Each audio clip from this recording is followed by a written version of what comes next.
Today we're going to be doing a timing belt and water pump on a Honda Accord LX, and this one's the 2.3 liter motor. Just a little VTEC. It's a really common motor. It's a good repair to know how to do. So the first thing we need to do is we need to lift the vehicle. The reason being is the driver's side wheel has to come off to gain access to the crankshaft. As you can see, there's a little plate underneath where the jack's making contact.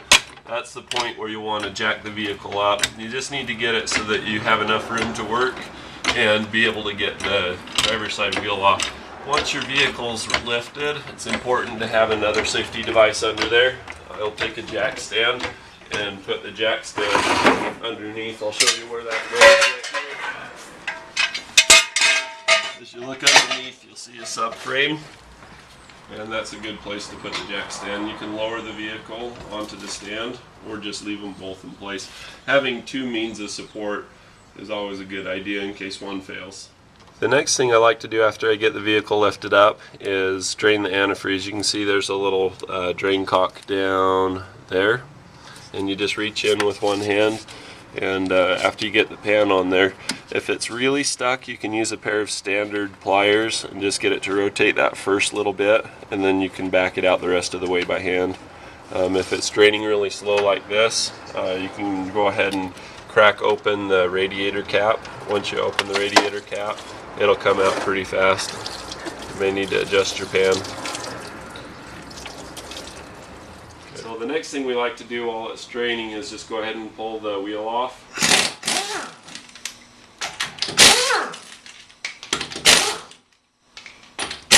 If it gets stuck and doesn't come off, just hit it with your hand this way, and then just put your elbows on your thing, grab the spokes, lean back, twist, and your back won't feel a thing. The next thing I like to do is oftentimes these will be 19 millimeter, which is the same size as the harmonic balancer bolt. If you look through here, there's a little opening through the splash guard. I'll just stick the socket straight in the middle. Twist it by hand if you need to, but I'll try to hit that and see if it'll loosen up right off the bat. If you're working where you don't have an air wrench, or if you don't have an oxyacetylene torch, you'll want to test that first. And the reason why is sometimes that'll be so stuck it'll cause you to have to put the tire back on and drive somewhere where you can get some help like that. This one came out, so we're in good shape. Alright, in order to get this cover off, you'll need to undo these clips. You'll see that there's a little step to one side. You can use a small screwdriver and just work it gently. I have a special tool for pulling these. Maybe you'll have that or not, but you just work at them and they come out like that. What it is there's that center core part that causes the other four tabs to expand. So you pull this one out, and then of course it's got friends. There's another one that's up underneath of here, as you can see, and another one underneath here, and then you'll have a couple more. There'll be one that's on the bumper and here as well, and then you can take this and just kind of fold it back down underneath to the ground. This is the tool that I use for the pins. I just use one tooth from the one upper side that you see there, but I'll just take it, and as you put it in, it'll grab the end of the tab. Sometimes you get just half of it, and sometimes I get the whole thing, but same story, just work it gently, pull it out. And I'm spending way too much time and detail on these clips, but they can be a little bit of a bugger. So once you get all of those tabs pulled out, you just take it, and I like to fold it where it's about where the opening is for the drain cock, and you just set it back, and then the spring tension will actually hold it out of the way for you. So once I've addressed the things down below, I come up above and disconnect the negative cable on the battery. The reason why is we're going to be working around the alternator, and if you touch the back side of this with any of your wrenches to anything else, it'll cause it to arc unless you take this off. Now normally this cap's going to be fine and all that you need, but this is a good precaution. Just 10 millimeter, grab some pliers, work it back and forth and pull it up, and then while we're on the subject of working it back and forth and pulling up, go ahead and do the same to your PCV valve. Tuck it behind your throttle cables, and then pull these two here on this bracket, go to your next bracket, pull them up, twist these back and forth, and while you twist, pull up. These have obviously been staged. You wouldn't want to pull them out this quickly or you'd cause it to lose the little tab in there. It'd stick to the spark plug. Lay that aside, take a pair of needle nose pliers, pinch your clamp, pull it up, take the same pliers, do that same twisting motion, pull it up. I done said pull it up. A little stubborn there. I had to get all southern on it. The next thing I like to do is I'll use a butterfly gun. It just operates by pivoting the top this way. And you'll need to pull the valve cover. The reason why you have to pull the valve cover is they put this lip on the valve cover that covers the timing cover. Have I covered that sufficiently? Cover, cover, cover. So then you take your impact. Make sure that you've got enough pressure. Mine's adjustable. Set it to 8. Wow, that's stuck. That's not really fun. It should pull up real quick like that. There's 5 of these. 1, 2, 3 in the middle, 4, 5 on the outsides. So in this case, where it's an older car, being a 2002, and it's had plenty of salt water from the winter driving, I'll take a long ratchet like this and then just slowly work them to crack. And I think the bolt just broke off. Nope, just the corrosion. It's coming up. That's a good thing. So I'll go through and crack them. Now, if you pan out a little bit and look at the position of my shoulders, you see how I'm at an X? That's only because of the direction, and I'm right-handed. I always like to pull with my right. But you can just use your shoulders. You don't have to be super strong. You can take the wrench like this and just start walking to your right. If you start walking to your right with your shoulders straight, you'll use your core muscles, and they're plenty strong enough to break any bolt that you need to break. So, a little ergonomics lesson for you. So we'll go back to the butterfly gun. I don't keep little retainers on any of mine because I like to swap them and ditch them quickly. The butterfly gun is great. It's plenty enough to break these loose 99.9% of the time. Of course, because we're filming, this one's going to be a bugger. Once you get these pulled up, the next thing you want to do is go for a pry bar. And then be a little bit selective. I like to use this little part right here. There's a little extra room on the head, a little extra casting. So I'll get in there with my pry bar and just be gentle. Go really slow. You don't need to deform the thing. So you pry it up and then you twist it like a screwdriver once it starts to come up a little bit. And then once you have that much, you can grab one of your brackets and then pry kind of at the same time. It's a good idea to replace the valve cover gasket at the same time. Sometimes they're in good enough shape. This is one of the more stuck ones I've ever seen, so if this method works for this, it should work for you. Go ahead and pull that up. Man, that is so stuck. That still just won't let go. Look at that. And as I'm looking at the gasket itself, you can see the little cracks on it. I don't know if you can see that against the dark backdrop, but against the gray. But this gasket's pretty toast. I know this customer really likes to save money where at all possible, but I think in the long run, combining the labor time and doing it now would be a good thing. So I'll take this and set it aside down here. And the next thing you'll do is get a short 10mm socket and put it on your air ratchet. So we swap over here, drop the extension, and we'll go to the timing cover. Before I go pulling into it, I'll pull this little harness for the alternator off. Just grab it by both sides, put your thumb on one side, just kind of snap it up like that. Same thing. You get really big thumb muscles when you work on cars, so use those thumbs. The next thing you'll want to do is get the motor mount. I'll raise the motor by jacking it up with a block. I'll show you that in a second, and then we'll pull this motor mount here, and once it's out of the way, we'll start doing the belt stuff, and then we'll get in on these. I forgot that I don't have access yet. So as you can see, I've got a good high-grade ply board. It doesn't have to be anything fancy. It can be a 2x4. This is the oil pan. If you jack the car up by the oil pan, you're going to crush it and cause a lot of damage. So that's why we do the board, is the board spreads it out. Anybody that's ever lived in Minnesota and been on a lake that's frozen in the early season knows that if you spread pressure out, it's not going to break even if something's fragile. So I just support it. I also have it by the exhaust just a little bit, And just a little bit of pressure is all it takes to support it. You do not want to raise the car by this, just take the weight off the motor. Okay, so now I've got my impact gun set up. Now I'm using a long extension for my convenience. If the bolts don't come easily, it's because this is twisting, and you use a shorter extension or none. You just hit these three real quick. It's a 17 millimeter. If you go too fast with a wobble extension like I have, it can cause thread damage as it comes off, so slow down as you get to the top. See that the motor didn't drop just now because we've got it supported, and like I say, it does not take a lot of movement or force on that to be effective. So as you see, I'm taking my nuts and bolts and I'm just putting them up on the cowl there. I find that that's pretty effective.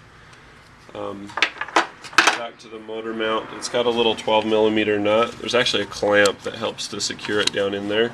You'll need to do that, and in order to do that, you'll need to either move the wire next to it or remove it. You don't remove this one all the way, just loosen it, and that'll drop that down enough to where you can work with it effectively. So I'll whack that down, and then once I've whacked it down, it'll enable you to be able to work it on up and over. I think I'm gonna go ahead and lower the motor down just a little bit now. You'll watch it go down in the camera, and then I should be able to clear this. If not, then you can remove that 12 millimeter a little bit more and see if you can get it to rotate around. It really only wants to rotate one direction. If you look underneath where my finger is down here, you can see that plate. I rotated it out to the side. That should come off now. But like the valve cover bolts, everything on this is a little bit stuck. So with that off, you can lay it to the side like that. Looks like this motor mount isn't the best, but not horrible. So the next thing we're going to do, I'm going to switch to the air ratchet and get a 12 millimeter socket on. And with that, we'll go ahead and address the power steering pump. I'm going to go ahead and do the belts first. You can pull the timing cover and work around them, but you'll find it's a little bit easier if you go ahead and just take it off. So the top pivot on the power steering pump, as you can see, is right here. You can pull the dipstick tube now if you want. I'll wipe it off and then set it up. I never put them above the windshield wiper line, always below, because if I do get a little oil there, it can smear on that and be a hard thing to get rid of later. I just pull these all the way out so I can just take the pump and put it wherever I want. So I take it out, I group the bolts as I take them off. All the power steering bolts will be in the same spot next to each other. That way I don't mix them up with the alternator bolt.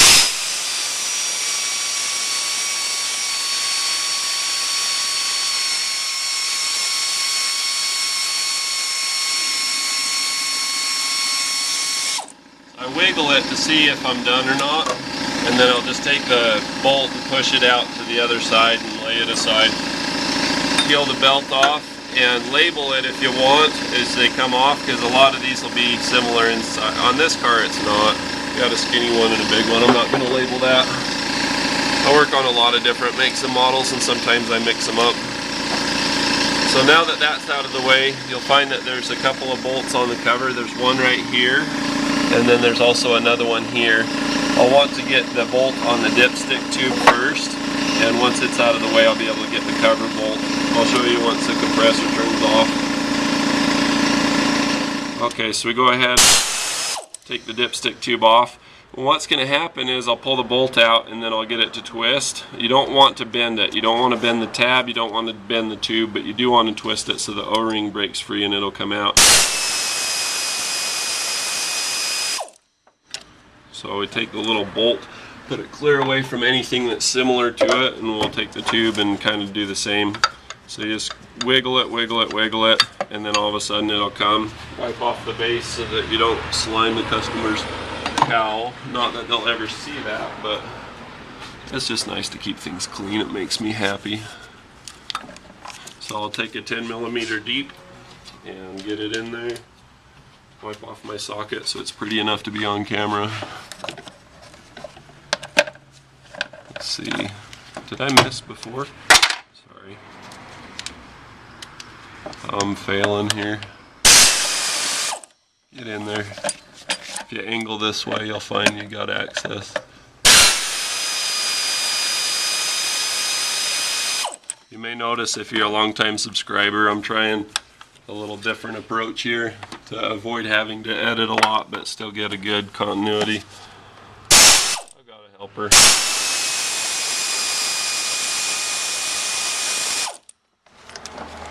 So once these two are out, I'll take the cover, and it's not going to want to come off right away because it's got rubber seals on it. You want to push it this way and then work it in the up direction, favoring getting this off. The reason why is when you look on the back side, that sticks out and that gets stuck on the belt. So I'll take the two bolts that go to this cover, put them in the cover, and I'll set it aside. Okay, next we're going to take the alternator, and we're not going to remove the alternator all the way, we're just going to take the belt off. So I push down on a gear wrench and I'll turn it until it turns somewhat freely. It's a 12 millimeter on the bottom. Then I'll go for my air ratchet and I'll hit the top. It's 14 millimeter. Now this is going to be tight, so I'll grab the air chuck part of my air ratchet. You hear it crack free. A few quick turns with that, and then I'll swap over to my butterfly gun with a 14 or a 10 millimeter. If you look at the bottom here, you can see that there's a little slide there, and that has to go pretty far. So what I'll do is I'll grab the belt and just kind of feel how loose it is. As I pull on the belt, I can also get it to move the alternator with the other two being loose. So I'll go ahead and harvest the belt out of the vehicle and lay it aside. So the next thing we're going to do is this little up symbol. We're going to put it at top dead center, which is at the very top. There's a little square casting back here that should align up with the spoke that's there. So I'm at the bottom at the crankshaft pulley, the one that we checked to be loose earlier, and I'm just going to rotate that until that's at the top. If your crankshaft pulley bolt doesn't come off, watch my video on how to do that on a Honda. And also Scotty Killimer has one. It's kind of a high risk method, but maybe just a thing that you need. So that's all lined up. So I'm going to go ahead and pull out the harmonic balancer. I've got a impact gun on it.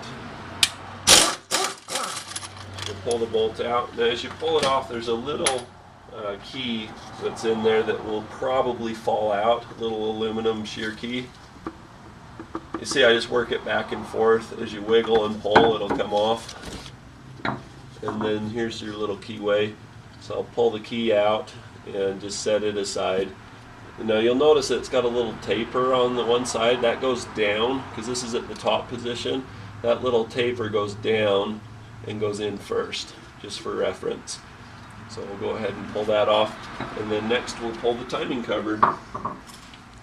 Okay, so before we do the lower timing cover, it's got a wire harness attached to it that we need to be a little delicate and sensitive with. You got to pull the bottom part of it off. This is for the crankshaft position sensors, about 3 wires in it. So you pull that one off, pull this back, and then this one's a little bit tricky. It helps if you have a screwdriver or a pair of side cuts or something that you can pry with, and just gently pry that off. Once you do that, you want to pull these 3 bolts at the bottom. They're just 10 millimeter, and then you'll have a couple at the top, and then it should come out for you. So we'll go ahead and pull those and go from there. Many timing covers on many different other cars will have a bolt like this in the middle, but on this one I don't think that it does. Confirmed it doesn't. Okay, so we're going to go ahead and pull these 3.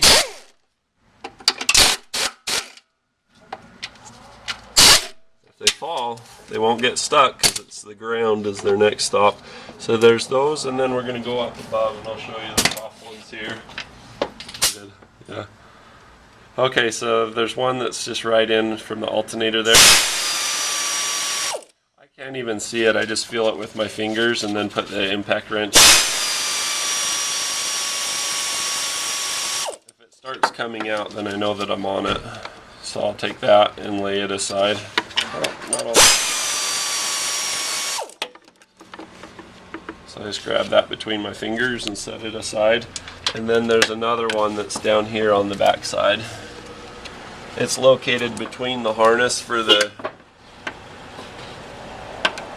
So the next one we're going to have to do a little shimmy wiggle to get into.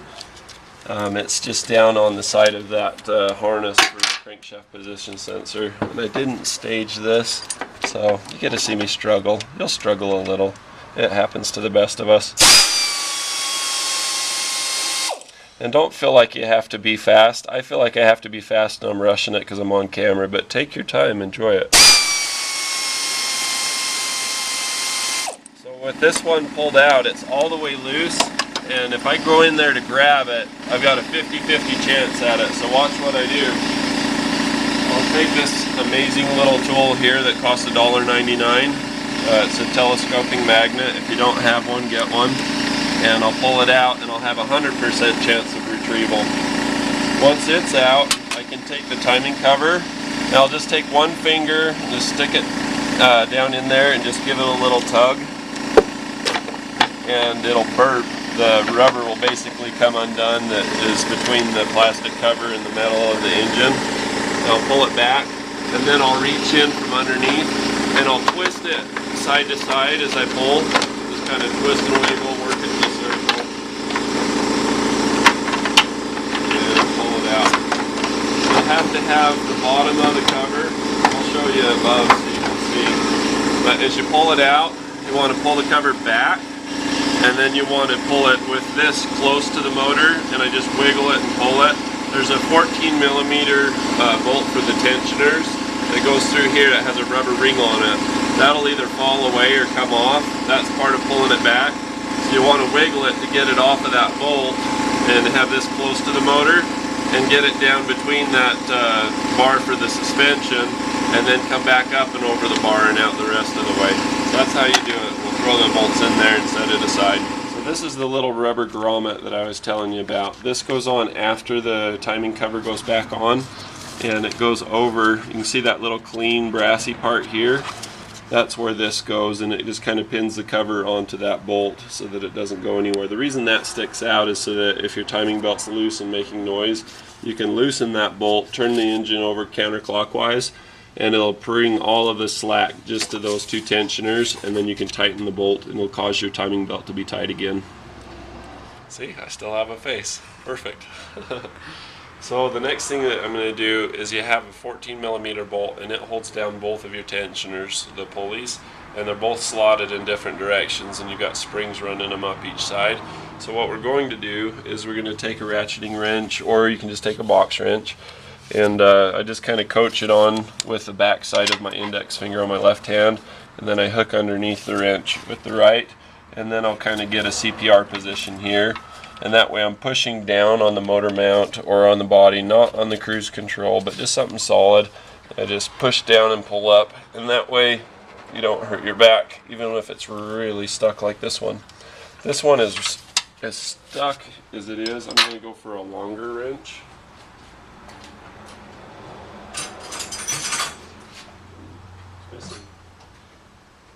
There it is. I'm going to go from underneath. So you take your wrench, get underneath, and then I'm going to take my hand, and I'm going to show you up here, but you take the wrench and you take that part of your hand and you just hit it this way, or you can take a dead blow hammer or a pry bar and pry it, but basically we're just going to get that thing to crack. Get that oxidation to break. See if I can get in a happy position here. Normally you don't have to do that on these.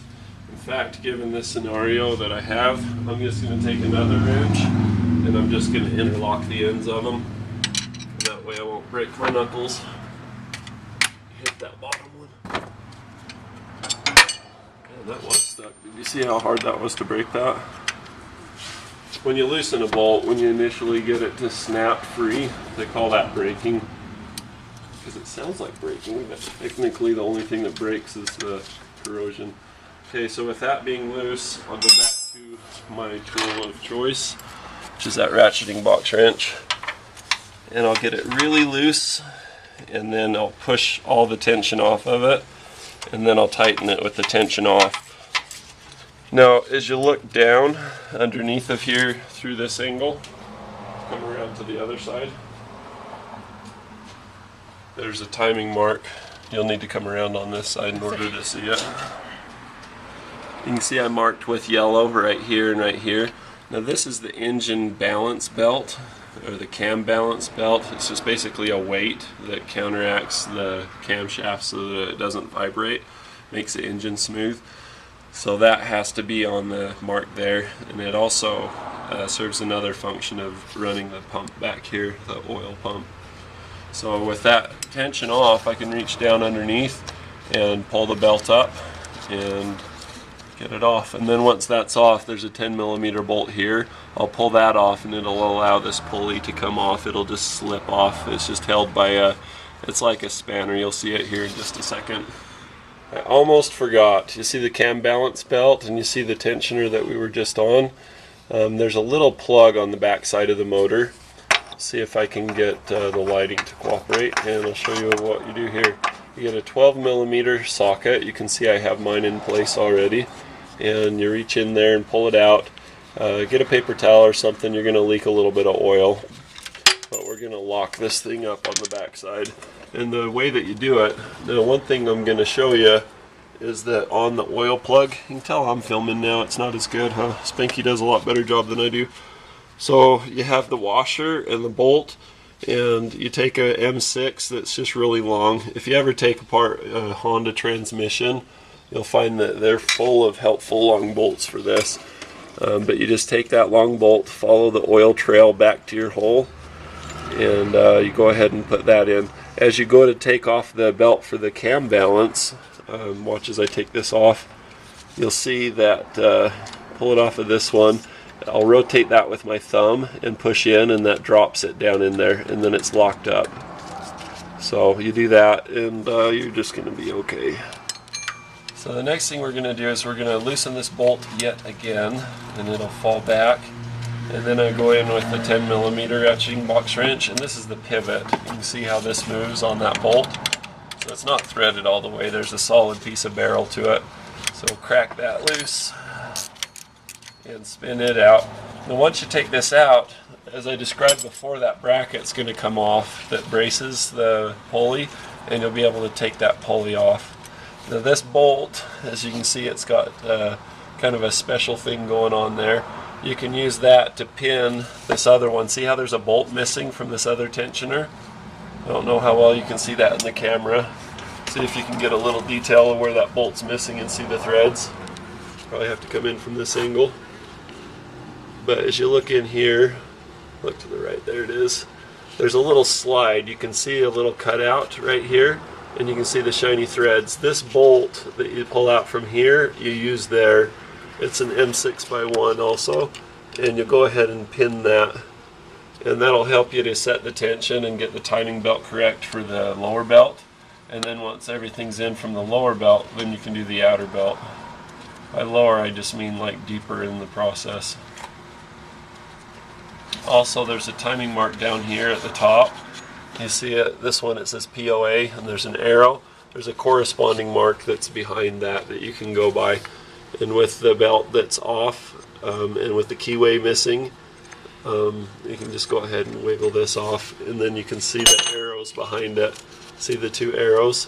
There's a lower one for this and an upper one that's the same. That upper one is the one that corresponds with the POA mark that I just had on the pulley, that one that you see right there. So with that other pulley out of the way, it's probably a lot easier to see this, but you can see the bolt that I put in the slide and get a little more detail on that. But with this out of the way, you can just take it off and just set it aside. See how it's kind of like a wrench itself, and then set it aside, and then pull the bolt out, and once it's out, then that pulley can come out. And as you can see, it's not a bolt, it's just a stud and a nut. So just remember, the flat side goes to the right when you put it back on. You just stack these out of the way in a neat little pile, and we'll loosen this bolt here, and we'll be able to pull the timing belt off and then we'll go ahead and do the water pump here in a minute. The water pump's this one up here at the top. If you look up right there. So tell me, Spanky, how is it holding the camera still in that crazy remote location? It's awesome. Sorry guys for the shaking. It's not the easiest thing to do, is it? No. So we'll pull the belt out and we'll go ahead and do the water pump here. So what I do here is that bolt that I put into place, I loosen it and then pull down on the tensioner. And when you pull down, when it's in the down position, tighten the bolt, and that'll make it a lot easier to get the belt to go on. But for now, we're actually going to pull this off and get it out of the way, and then we're also going to have to pull the motor mount off. There's a couple of bolts down here, 3 of them. So we'll pull the tensioner off completely for now, and the mount, and then we'll show you the pump. Okay, so here's a look at the water pump from below. Water pump, it doesn't matter what position it is radially, it's not important. You can see that there's a hole in this motor mount. This is a 2002, and that's to get access to the bolt. See this brassy color one? There's another one that's up underneath it there that you can't see, but just a little bit of it. So you can either pull the motor mount, pull these 3 bolts and get to it that way, or run a socket through here, like a 1/4-inch drive, and then pull it that way. And then of course there's a little bolt here, and then one here that's for the tensioner, that little special one with the pin on it. So you can do it either way. I'm going to go ahead and pull the motor mount because that way it's easy to show everything. So now that we've got the motor mount out, you'll be able to see well getting the water pump. So I've already pulled the little post for the, whatchamacallit, the tensioner. My vocabulary's going away. Aside from that bolt, that little stud, there's 4 that hold. This is the one right here that was behind the motor mount. Like I said, you can go through the hole in the motor mount and be okay.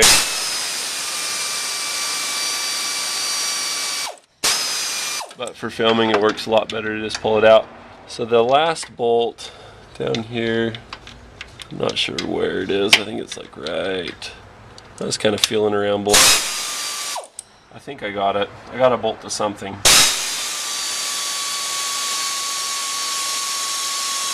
And of course, I've got a drain pan underneath that. Spanky was asking about with the drain pan and where it's going to spill from. Basically, just getting the water pump out. Check your lengths. Make sure that they're all the same. On this one, they are. But just as a general rule on cars with water pumps, if there's a long bolt and you put a long bolt in a short hole, you can bust through the timing cover, and that's a bad thing because then the oil and the antifreeze will mix. So you can take a pry bar or your rubber mallet or just whatever you want and just give it a little whack, and you'll have a little waterfall going on. There it goes. Pry bar is probably the tool of choice, but I just wanted to show there's various methods for doing it. And because we're replacing the water pump, I'm not worried about the bearing. So you just kind of wiggle it and it'll come off. Gotta wiggle it just a little bit. Come on. See, there's your water pump. Was this one leaking? No. It was hanging in there, but it is the original one.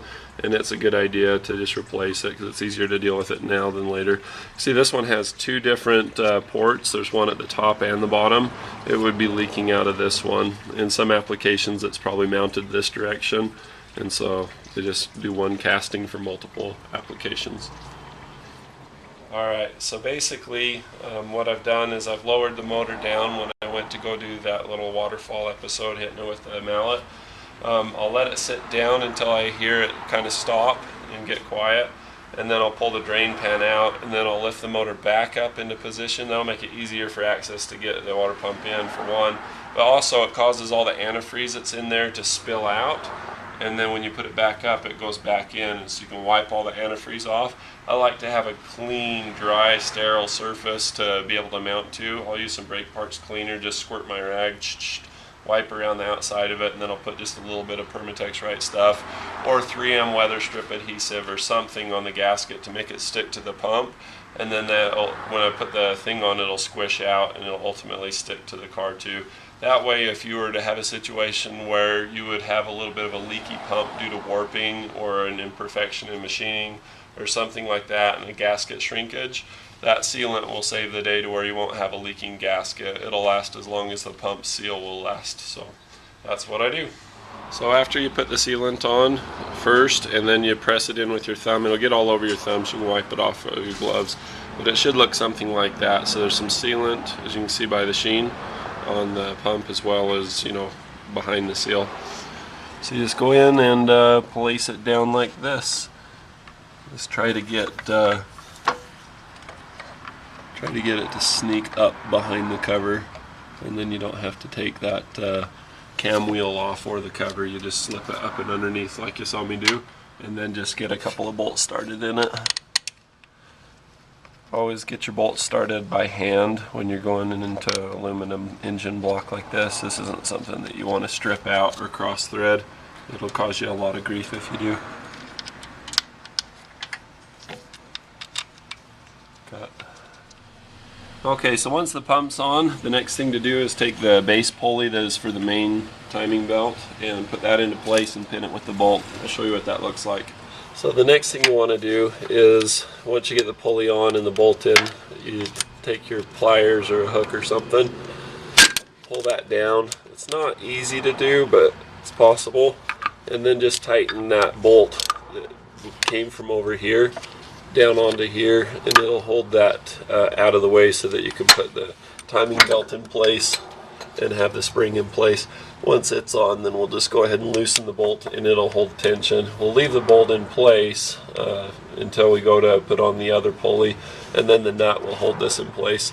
It pivots by a little tab on the back side that you can't see, and so you need to make sure that you have the tab in place. But without this here, there's no way that that would stay in place. It would just flop around and go away from the engine and become diagonal. So the next thing you do is you take your little office supply castanets, dun, dun, dun, dun, dun, and throw them on the floor while you're trying to entertain. And basically, you take your timing belt. Most timing belts, they instruct you to put the print upside down to you toward the motor, and you just take them and clip them on to the cam.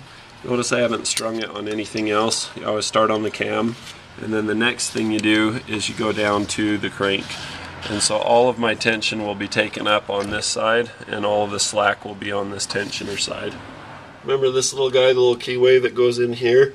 This won't key up with the crankshaft unless you have this in there. So we have the belt with a little bit of tension there.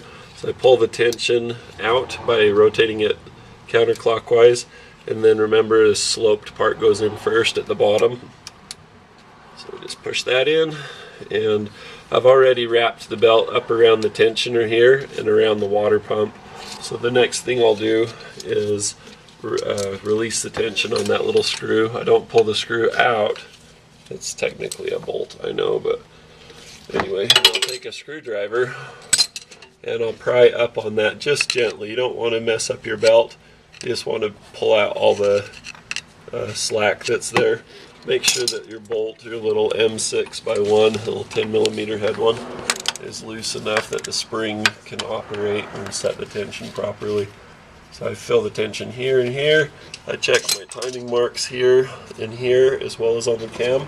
And if they all look good, I'll proceed to put the cam balance belt on. Next thing I'm going to put in is the motor mount. You can do this before you do the belt. I'd actually recommend that. It'll be easier to string it in there. If you didn't replace the pump with the mount off, then just disregard this. But just fish it in there. I like to put it in with all the bolts present, and that'll help it to go in a little bit easier. If they're already there, it's easy to just push them in. Sometimes getting the bolts in between the frame and the mount are a little difficult.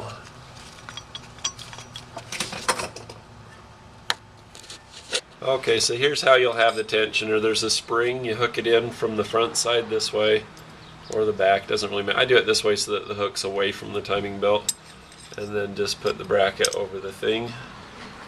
By thing I mean pulley, and plop it on there. expect it to splash when I say plop, huh? Here we go. Plop, splash. So with that in place, you take your washer, throw that on, and then that special nut with the little spot for the rubber washer to go.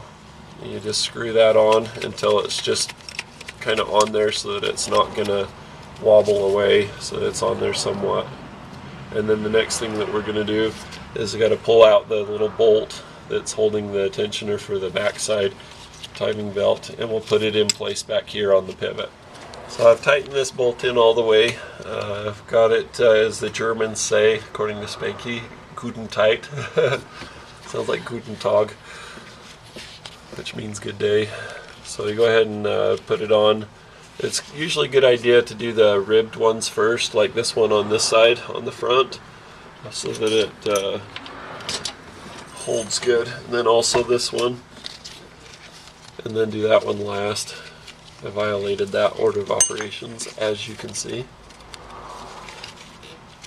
So just take this and just wiggle it back and forth, make sure that it's perpendicular, and slip it up underneath the bottom. Make sure that your timing mark's on this one. I'll have to go up and double check, but this gives you an idea how this is going to work. And then you just work the belt onto this last one, like thus. And then you loosen this, tension goes on, and you're good. I didn't hear it beep. It's going. Oh, is that? Okay. So I push down on this pulley, get all the slack out of it, and then take a 14mm ratchet wrench and snug it up, and then go back over, double check your marks, double check your tension. My tension's not good enough. Apparently I didn't get all the slack out. That might have to do with the bolt still being in here. It's probably a good idea to pull that off once your belt's strung properly. And there you go. So you put the timing cover in the same way it came out. You basically get it in close and then work it in against that motor mount. It's not going to want to go real easy, and then just when you think it's impossible, it'll click in. Just like that. What I do is I put on the lower cover, and then remember this little washer, little weather washer, I just put that back on over the bolt. If you lose it, if it tears, if it falls apart, it's not that critical. I'll put my 3 little bolts. Sounds like 3 little pigs. They had houses out of sticks, straw, and bricks. So I take them and I put them into place and just start them by hand. I'll clip my crank sensor wire back in, put it in all those different slots, and then I'll go back through and tighten them with the air ratchet. You can tighten them by hand, it's not real long, but the air ratchet does make it a lot easier on those upper 2, as they're difficult to access. The next thing I do is I use my middle finger. Stinking car! Just kidding. I probe with that to find where the hole is. Once I find the hole, I hold the bolt between my index finger and my middle finger. It was just there, it remembers the way home. And you just get it to where it's close. You can hold it like this and then push it in with your index finger. I'm actually holding it with my middle finger and my thumb. I don't really think about it till I try to explain it, but that's what I do.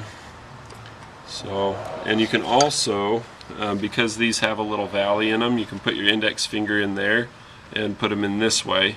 So you just need to get it to balance in there. You'll find a way that suits you.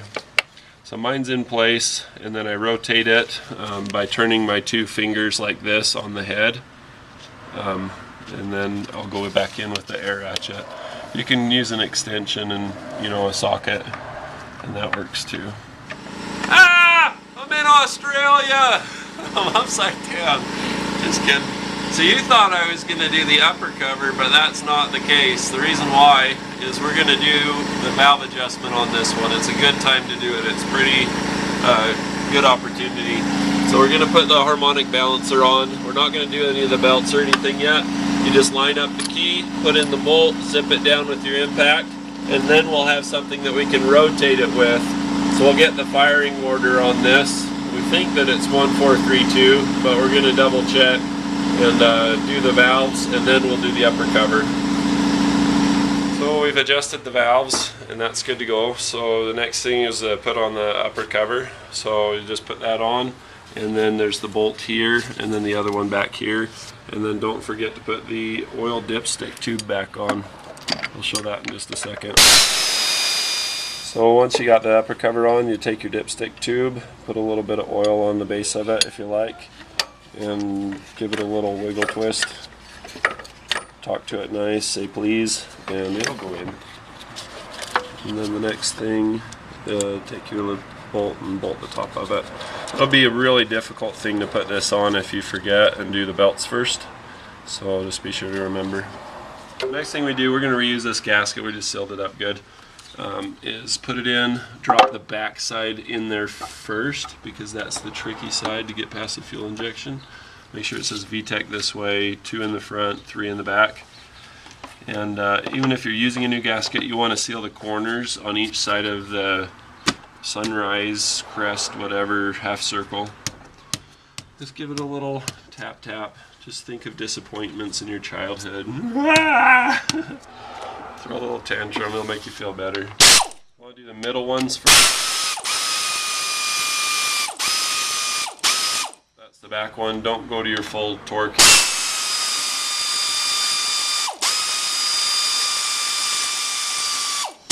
Just till you start seeing the front move. Then hit the back. Just till you barely start to squeeze.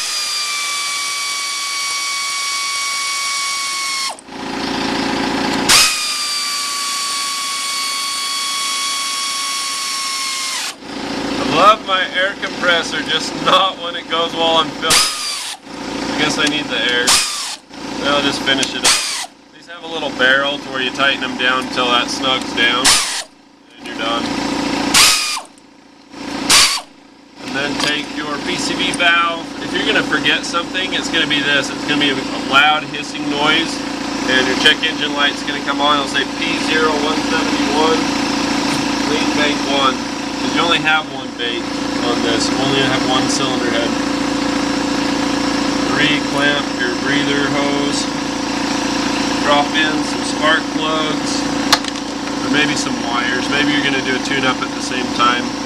It's probably a good idea. So just drop those into place. Click, click, click, click. Click, click, click, click, boom! That's a fun song. If you've seen all the early Nitro Circus movies, you'll recognize that lovely tune. So that's all done, so we'll start working on belts. We've got a couple of bolts that we set aside, special for the, what is this thing called? Power steering pump. It's been a long day, my vocabulary's gone. You guys are familiar, you've seen that happen before.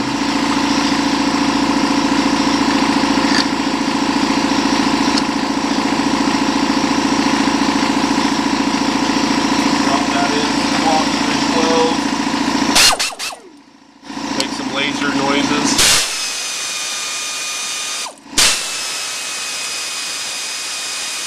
So I feel what's the bottom and then come up maybe a millimeter, snug it down, and then just get this one close. I have to get a wobble. You guys know what I mean when I say wobble? This is a 3/8 drive extension. These are the same thing. This is a straight, this is a wobble. If I put the socket on, it's straight, back it off just a click, and see how it wobbles? That gives you access. It's like a small U-joint. This, not so much. This one's a nerd. It's not flexible. It's kind of anal. It's OCD. This one's a lot more useful because you can use it straight or use it wobble. That's a wobble. It looks like a ball, huh? It's kind of rounded out. You're welcome. Oh, got a double wobble. Kind of floppy. So you stick that back up in there. Get it close to the washer. There's one with the washer, one without. The washer one goes at the back side. Got a little too far. Back it off. In fact, I'm just going to back that one off too for fun. Yay. So the big fat belt goes at the bottom, the alternator belt. Look at your belt, see if it's got excessive cracking. A little cracking's normal. If there's a lot or if there's chunks missing, don't reuse the belt. These These are kind of gray area. They'll be okay. They'll live a little while longer. So we'll take that belt. I'm going down. So what we're doing is putting the belt on. I'll put it on from the bottom because most of it's down here. Of course, the alternator is going to be a little bit of a trick to get on. So I'll do that first, and then do the drive pulley, the harmonic balancer, last. It doesn't have a very big lip on it, so it's easy to get the belt on. Just like that. And then just the same way that we detensioned it for being bad, little rebel, you just put the tension back to it, which is this little 10mm bolt here. This will give you a little better perspective than the last time when we did it from the other side. So once again, I get my little time-saving butterfly gun from areas unknown. I have no idea where I put that. It's under the tire, under the wheel here. Perfect. So what I do is I'll grab it on the longest run and just kind of push down at first, and I'll start tightening. I like to just kind of push this along because it's fun. I like the noise that the gun makes, but beyond that, make sure I don't do it too tight or burn it up, get it hot. Is that even making contact? I think it came all the way out. Alright, note to self, inspect and make sure it didn't come all the way out as before. Hit it with the butterfly gun. So pull the alternator back, and sure enough, it is flopping. So I reach back and I can feel the back side of the hole. So I'll just kind of make it twist till I can line it up and put that on. I've just been hunting all weekend and tracking wounded game. I see this little red spot here, and I'm like, blood, blood, trail, bring the tape. Oh brother, I'm a bad person.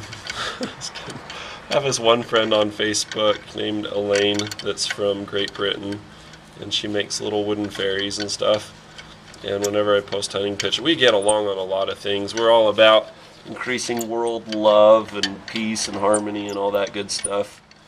And so that's why we're friends. But anytime I put a hunting picture, I get the, what do they call it, the third degree? She's not impressed. But I like having friends that disagree with me because I think that's a good thing for keeping yourself balanced. So if you surround yourself with people that are exactly like you and you're a douchebag, you will be a super douchebag because they will just validate everything that you say. I don't want to be a super douchebag. And I don't want to be in a pet cemetery. I want to be a cool person. So I keep Elaine as a friend. Alright, if it looks hard to do, to get this to turn around, it's only because it is. It's kicking my butt. I'm an experienced, qualified, certified technician, and this is kicking my butt. Yes, what is it? It is a Honda alternator. Thank you very much. Yeah, learn from my mistakes. Don't be like me, I say. Don't live in regret. Make sure that when you back it off with your butterfly gun of haste, as Ben Franklin says, haste makes waste, make sure that you don't pull a bolt clear out into the next zip code, and you won't have this problem. You can go ahead and cut. Well, this video is getting a little bit long and we're tired of filming, so the rest of it's not super critical. We do still have the engine supported. The next thing we're going to do is we're going to do the motor mount that we've had stowed here. We're going to drop that into place, and remember to do your little tab here. You'll have to push it around to the side underneath the other motor mount to brace it, and then tighten it down. Go ahead and pull this. Don't be like me. Don't live in regret. I think we said that already. But let's drop this into place. I say it like it's an easy thing. There we go. I don't know how that got turned around, but it did. I think I've expired my energies. Okay, there's a little button there. It goes on right there. Once that's on, this will go on easy. I guess that's a good thing to cover. But the rest of it's pretty easy and you won't violate order of operations, and the assembly is the same as reverse. I always hated it when the Haynes manual did that. I'm like, I'm not done yet. Keep holding my hand. So maybe you'll feel that way too, but I believe in you. You've got a good coach. So we'll go ahead and nut up, pun intended, and shut up. And that's it. Don't forget to refill the antifreeze before you run the vehicle. And if you want to see more videos like this, click subscribe. If you have any questions, leave them in the comments below, or visit ericthecarguy.com.